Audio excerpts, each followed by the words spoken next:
Ce vendredi 2 février 2024, il y a eu un échange de vœux entre le couple présidentiel et les diplomates accrédités à Bujumbura.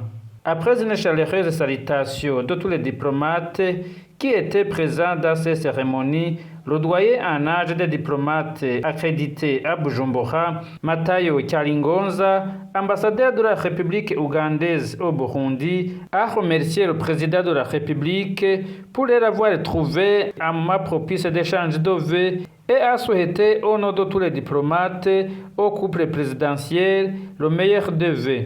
Dans son discours, le président de la République, Evariste Ndayishimiye, a rappelé que la stabilité de la paix dans la région reste une préoccupation pour le Burundi. L'année 2023, marquée par la présidence du Burundi à la tête de la communauté est-africaine, a concentré mes efforts ainsi que ceux de mes homologues chefs d'État de la région au soutien à la RDC pour la restauration de la paix et de la sécurité dans sa partie est. Nous sommes particulièrement consternés du fait que la région devient un fief des groupes armés terroristes qui sèment la désolation, ce qui ne peut en aucun cas nous laisser les bras croisés, d'où notre soutien à la RDC pour en découdre avec tous ces groupes terroristes. Nous sommes intervenus en RDC dans le cadre de la force régionale dont le mandat a pris fin à la fin de l'année. Aujourd'hui, certains pays de la communauté est-africaine interviennent dans le cadre de la coopération bilatérale en matière de défense commune. Ici, je peux citer le Burundi et l'Ouganda, et d'autres collectivement, comme les pays membres de la SADC. Le Burundi n'a pas non plus été épargné par le terrorisme. Nous avons traversé l'année dans le deuil de nos enfants, nos mamans, nos frères et sœurs victimes d'une attaque terroriste dont la planification a été préparée de faux encombres dans le pays voisin, le Rwanda. Nous sommes d'autant plus stupéfaits du fait que ce pays voisin, le Rwanda, recrute les terroristes dans le cas des réfugiés de Mahama, les entraîne, les entretient et les arme, faisant obstruction des lois internationales en matière de la protection des réfugiés. Il est écœurant de savoir que le commandement de ce groupe qui se trouve à Kigali collabore étroitement avec le commandement de l'armée rwandaise dans la planification des attaques terroristes. De notre part, le Burundi est un pays réputé depuis belle lurette d'entretenir de bonnes relations avec ses voisins. En aucun moment de l'histoire, il n'a été accusé d'agression envers un pays quelconque. Au contraire, il appuie dans le sens de restaurer la paix là où le besoin se fait sentir. Dans cet esprit d'entretenir un bon voisinage, nous avons œuvré sans relâche pour harmoniser nos relations avec le Rwanda et avons initié des dialogues pour trouver un consensus sur les voies pacifiques. Les efforts diplomatiques déployés depuis plus de 3 ans et renforcés à travers diverses rencontres au plus haut sommet et au niveau de nos équipes techniques, les négociations pour l'extradition des cerveaux de ce groupe terroriste Red Tabara pour qu'ils soient traînés en justice, tous ont été vains. La partie rwandaise a su nous aveugler de faux espoirs par des promesses vaines émaillées d'hypocrisie.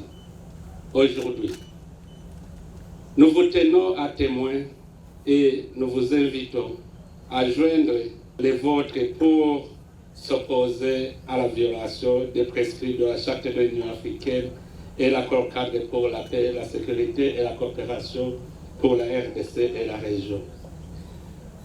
Amorcez vos efforts diplomatiques pour plaider pour l'extradition de ces groupes terroristes et condamner tout ce qui trouble la quiétude de la région, voire même la prise de sanctions contre les auteurs de ces agressions terroristes et les responsables. De notre part, nous restons engagés à pourvoir un environnement propice pour la cohésion de nos deux peuples en attente d'extradition des cerveaux de ce groupe terroriste afin d'écarter ce danger qui nous divise. Nous osons espérer que le Rwanda ne continuera pas à sacrifier les relations de bon voisinage au profit du cerveau d'un groupe terroriste sans aucun avenir politique.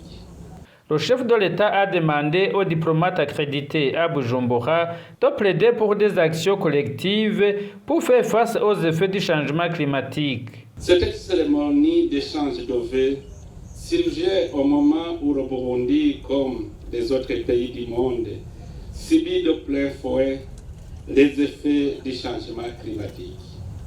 Cette situation appelle à des actions collectives pour pallier aux conséquences qui touchent directement la sécurité alimentaire, la santé humaine et restreindre le développement socio-économique. Dans ce contexte, nous en appelons à la solidarité internationale pour le transfert des technologies et appui au développement de l'économie verte dans les pays moins développés, car l'Afrique, qui est le moins contributeur à la pollution, est le plus victime des aléas climatiques, avec un risque de restreindre le développement économique des pays africains par l'interdiction d'exploitation de certaines ressources naturelles qui sont à même de booster nos économies. Il a en outre indiqué que le Burundi se réjouit de la bonne collaboration avec ses partenaires. La Banque mondiale et le Fonds monétaire international ont continué à œuvrer ensemble avec le Burundi pour le redressement de la situation économique conséquente des effets des sanctions imposées justement contre le Burundi en 2015, des effets du Covid-19 et de la guerre en Ukraine et en Palestine. À ces institutions financières internationales s'ajoute également la Banque africaine de développement qui est aux côtés du Burundi pour renforcer la résilience aux chocs subis à travers l'appui aux projets prioritaires dans les domaines des infrastructures, de l'énergie, de l'agriculture et de la résilience au changement climatique. Je ne saurais ne pas mentionner également les appuis multiformes des agences onusiennes dans l'atteinte de nos objectifs de développement. À cela s'ajoutent d'autres partenaires bilatéraux comme la Chine, le Japon, la Corée du Sud, les États-Unis, l'Union européenne et les États membres, la Belgique qui a repris la coopération directe avec le gouvernement du Burundi, la Turquie, l'Arabie Saoudite, les Émirats Arabes Unis, les pays frères africains, asiatiques et latino-américains dans le cadre de la coopération sud-sud et triangulaire. C'est pour cette raison que le chef de l'État a fait savoir que dans les prochains jours, il compte organiser une table ronde avec les partenaires afin de leur partager la vision du Burundi 2040-2060. Nous avons des bases solides et tout le potentiel nécessaire pour porter le Burundi à un autre niveau de croissance et nous sommes sur un bon élan. La situation politico-sécuritaire du Burundi est stable. Il n'y a pas de signe de tension dans la société. Les différents partis politiques vivent en harmonie. Et par ailleurs, il y a de cela 3 jours qu'on faisait une tournée de partage d'expériences, des projets de développement ensemble avec les chefs des partis politiques sur leurs demandes, un signe éloquent qui montre que nous sommes unis par la volonté commune de développer le Burundi.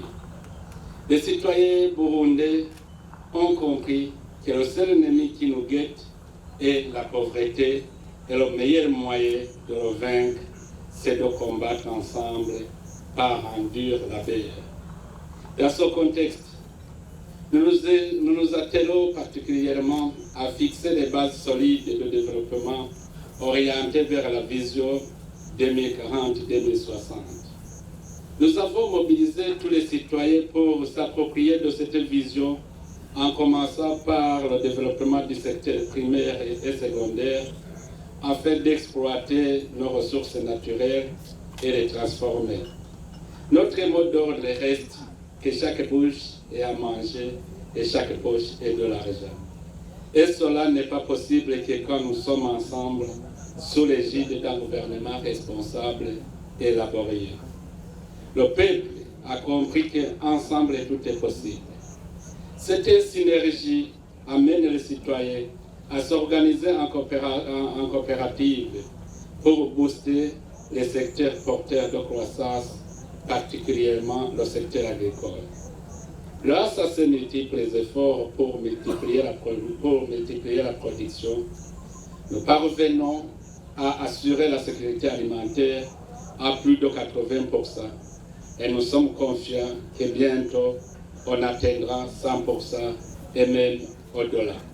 Au chapitre des droits humains, il n'a pas manqué à faire savoir que le Burundi est sur une bonne voie compte tenu des diverses actions concrètes déjà réalisées.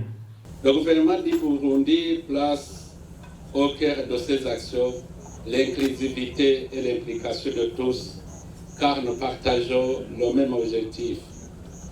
Nous valorisons notre contribution aux efforts du gouvernement. Par ailleurs, dans les jours prochains, nous comptons organiser une table ronde avec vous afin de vous partager notre vision 2040-2060 et vous permettre de vous en approprier pour mieux aligner vos actions aux priorités du gouvernement, car nous savons que sur ce chemin vers le développement, nous ne sommes pas seuls, nous sommes accompagnés par vous tous.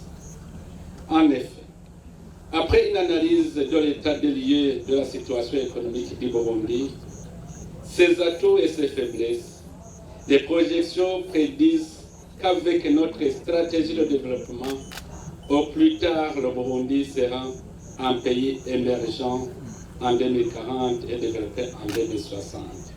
Mais je vous assure, ceci est à titre indicatif car avec le rythme que nous avons aujourd'hui et le point de départ qui sera plus mis en exergue par les résultats du recensement général de la population de l'habitat, de l'agriculture et de l'élevage, ça peut prendre moins de 15 ans pour être un pays émergent.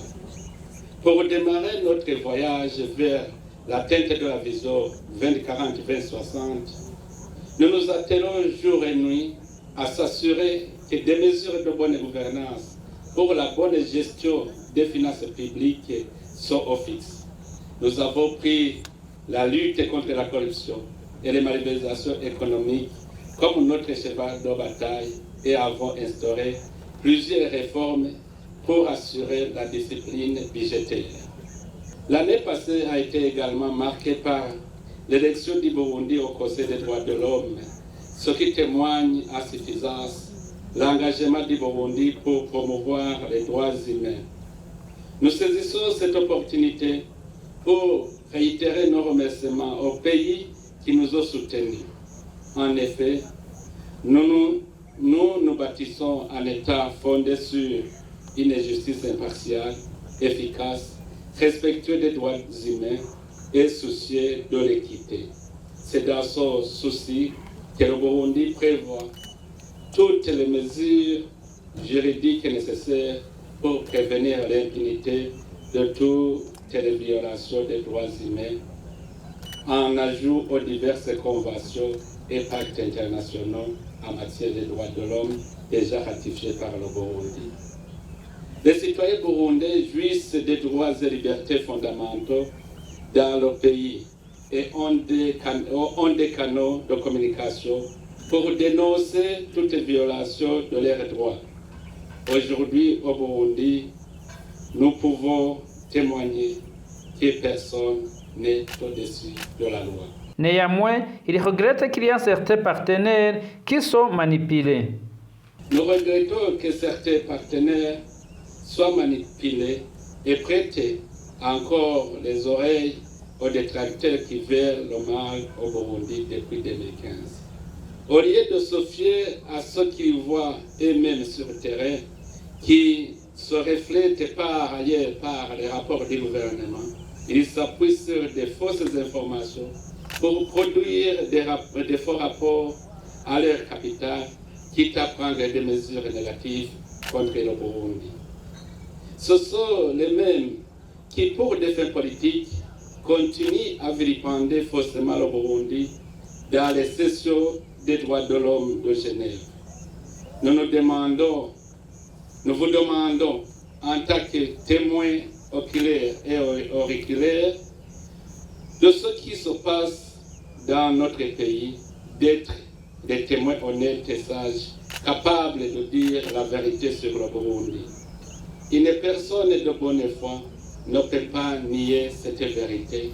Les droits et libertés fondamentaux sont bien protégés et respectés au Burundi. Il est temps de rompre avec la narration du passé sur le Burundi. Les temps sont révolus. Nous devons ouvrir la nouvelle page car le gouvernement actuel ne peut pas entonner un refrain d'une chanson dont il ne connaît ni le compositeur ni le fond de cette chanson. De même, dans le domaine judiciaire, malgré les efforts engagés pour asseoir la justice saine, notamment la révision des codes et lois concernant l'organisation, le fonctionnement et les procédures judiciaires, nous regrettons qu'au moment où la justice recouvre son indépendance par rapport au pouvoir exécutif, il y a d'autres organisations de la société civile, nationale ou étrangère, qui veulent que la justice ne soit impartiale, mais plutôt sculptée selon leurs desiderata. Il en est de même de ceux qui pensent encore qu'il y a des personnes intouchables. Ici, c'est l'occasion de le dire encore. La loi n'a pas de frontières ni de limites. Nul n'est au-dessus de la loi. Que tu sois cadre de l'État ou de la société civile, la loi nous amène tous à un seul dénominateur commun. J'en profite aussi pour rappeler à ceux qui pensent qu'un membre de la société civile ou un journaliste ne peut pas être jugé s'il commet un crime. Qu'ils sachent que les pouvoirs publics ont la responsabilité de défendre les droits des peuples en protégeant la société et en réprimant les crimes, tout crime. Pour clôturer son discours, le chef de l'État a invité les diplomates accrédités à Bujumbura à venir explorer les opportunités qui sont multiples au Burundi en matière de l'économie. Dans nos perspectives, nous comptons également poursuivre nos efforts pour redorer l'image du Burundi dans le concert des nations. Le peuple burundais est un peuple accueillant, joyeux et discipliné. C'est un peuple qui est aussi résilient au travail. Soyez rassurés. D'ailleurs, vous l'avez déjà constaté chez vous, les citoyens burundais sont caractérisés par la sagesse et la solidité au travail. Ici, chez nous, on dit que les Burundais mangent avec des mains propres. Même celui que vous verrez dans vos pays, il est venu pour apporter une plus-value au développement de chez vous. S'il n'a pas amené de l'argent, il a amené son savoir-faire et son dynamisme. Ne les considérez plus comme des réfugiés chez vous. Ils sont des hôtes de travail pour votre développement. Ici, on les appelle des femmes et des hommes de la diaspora. Pour vous aussi, nous sommes ouverts à recevoir vos citoyens qui viendraient explorer notre pays et s'y installer comme ils le souhaitent. Nous continuerons à mettre en œuvre la nouvelle politique étrangère basée sur la diplomatie économique avec un accent particulier sur l'attrait des investissements étrangers, les échanges commerciaux, le transfert de technologies, le renforcement du secteur du tourisme et du secteur privé, ainsi que la construction des infrastructures de développement de grande envergure. Le Burundi est un pays encore qui offre beaucoup d'opportunités d'investissement. Nous vous invitons à venir explorer ces opportunités dans le cadre des partenariats gagnant-gagnant. Cheminons ensemble vers les horizons du Burundi émergent en 2040 et développé en 2060.